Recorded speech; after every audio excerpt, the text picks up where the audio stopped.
খুবই সুন্দর একটা মুহূর্ত বা সুন্দর সুন্দর জিনিসগুলো দেখে আমাকে খুব ভালো লাগতেছে। কারণ আমি লাইফে জীবনের প্রথমে এই সমস্ত দেখতেছি সমুদ্র, সাগর বা দ্বীপ। সাগরের মাঝখানে মাঝখানে যেগুলো দ্বীপ রয়েছে এবং সুন্দর সুন্দর সুন্দর দেখার মতো জিনিস রয়েছে।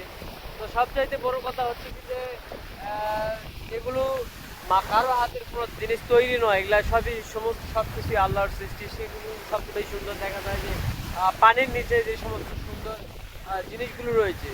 বিভিন্ন ধরনের মাছ রয়েছে, বিভিন্ন কালারের মাছ রয়েছে। মাছের নাম আমি জানি না, আল্লাহ জানে কত রকমের, কত হাজার রকমের মাছ আছে, এক আল্লাহ পাক ছাড়া কেউ জানে না। যখনই আমি সাগরে আসি বিভিন্ন ধরনের মাছ আমি দেখতে পাই, অনেক রকমের বহু মাছ, বহু আমি দেখেছি। আর এই সাগরে যখন এই পানিগুলো যখন জল যখন কমে যায় ওই পর্যায়ে যখন যায়, তখন কিন্তু ওই ভিতরের দিকে যদি নামে যায় তাহলে অনেক কিছু দেখা যায়। পাথর দেখা যায়, পাথর পাথর কিন্তু বাচ্চা দেয়, আবার অনেক কিছু চোখ, পাথর, তারপর হচ্ছে মাছের ডিম দেখা যায়, আর বিভিন্ন ধরনের জিনিসগুলো দেখা যায়। তো এই ভিডিও এইগুলো নিয়ে আমি একটা ভিডিও দিয়েছিলাম। তো খুবই সুন্দর একটা জিনিসগুলো দেখে খুব ভালো লাগে। সাগরে কিন্তু এখন প্রচণ্ড ঢেউ, বড় বড় ঢেউ আছে, অনেক বড় বড় ঢেউ।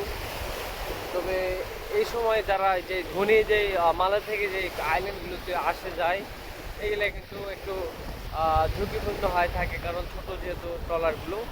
তারপরেও কিন্তু অনেকে নিয়ে আসে, কারণ ওই মাঝপথে সমুদ্র একটু পরে যখন ভিতর থেকে ছাড়ে দেবে, আশেপাশে ঘন্টা দুই তিনেক 3 ঘন্টা 4 ঘন্টা দূরে কোনো আশেপাশে কিছু দেখতে পাবেন না, শুধু পানি আর পানি, পানি আর পানি, চারিদিকে পানি আর পানি।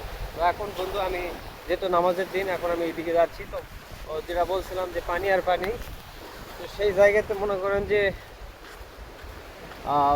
বড় বড় ঢেউ হয়, বিশাল বড় বড় 1 2 মানুষ 3 মানুষ করে ঢেউ। আর ওই ঢেউগুলো কিন্তু আমি আসার সময় যে বিপদের সম্মুখীন হয়েছি, যাই হোক আল্লাহ তালা বাঁচাইছে। তো খুব ভালো কিছু লাইফে জীবনে অনেক কিছু দেখার ইচ্ছা আছে, অনেক কিছু।